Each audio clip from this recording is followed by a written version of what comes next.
Bonjour, voici ce que je vous recommande pour bien débuter votre année avec Team.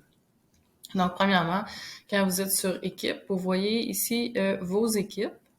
C'est certain que pour votre groupe titulaire, vous allez avoir deux équipes. Donc, ça, c'est mon équipe de mon groupe titulaire.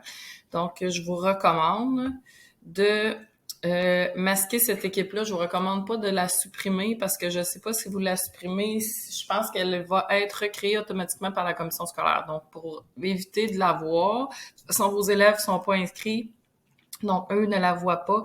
Vous allez la masquer ici. Je vais vous montrer ce que ça fait quand on masque une équipe. Donc, je vais peser sur masquer.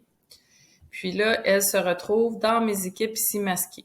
Donc, si vous avez des équipes de l'an passé que vous voulez conserver pour le moment parce que vous savez pas si vous irez pas chercher des choses dans vos équipes de l'an passé pour votre équipe de cette année, je vous recommande de les masquer pour le moment. Donc ici, vous voyez mon équipe de groupe 110 qui a été masquée, elle est là. Ce que je vous recommande aussi pour les équipes de cette année, là, c'est de changer les noms. Donc, pour que vos élèves puissent s'y retrouver plus facilement, faut que vos cours aient des noms significatifs et des noms uniques parce que le nom que vous allez utiliser, les autres enseignants pourront pas l'utiliser. Donc, pour renommer une équipe, vous allez aller ici sur les trois petits points, puis vous allez faire modifier l'équipe. Et là, ici, vous allez pouvoir lui donner un nom. Donc, je vous recommande le nom de votre matière, suivi du groupe. Donc, suivi du groupe, 245 dans mon cas, et suivi de l'année et tiré de l'école. Donc, la partie entre parenthèses, c'est ce que j'ai gardé dans le fond des groupes qui sont déjà créés par la commission scolaire. Puis, je vous recommande de choisir un logo. Donc, pour les élèves, ça va être significatif. Ils vont reconnaître aussi votre cours par le logo. Donc, je m'en vais ici. Je vais annuler. Donc, j'ai fait la partie archivée, renommée.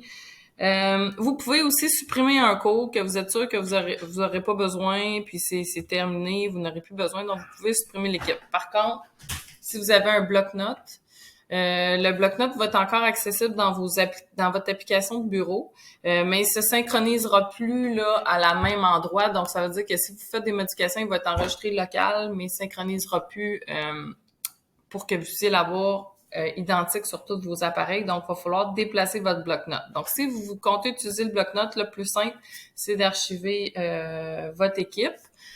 Et maintenant, chaque équipe... Oh, je suis rentrée dans mon équipe. Chaque équipe que la commission scolaire a créée, il faut activer pour que les élèves y aient accès. Donc, quand vous allez rentrer dans votre équipe, je vous montre pour mon groupe titulaire, là, je ne l'activerai pas parce que c'est mon équipe titulaire que je ne veux pas activer, mais je vais vous montrer, là, il y a un bandeau en haut. C'est marqué 20 étudiants, élèves en attente d'ajout. Donc, si vous cliquez sur « Activer », ça va ajouter automatiquement vos élèves à votre cours. Deuxième chose, vous pouvez créer votre bloc-notes. Je vous encourage fortement à utiliser le bloc-notes avec vos élèves dans votre classe Team. C'est vraiment un outil génial. Donc, vous allez cliquer si vous voulez activer le bloc-notes, configurer le bloc-notes pour la classe, puis j'ai une autre vidéo qui vous explique comment faire par la suite. Voilà!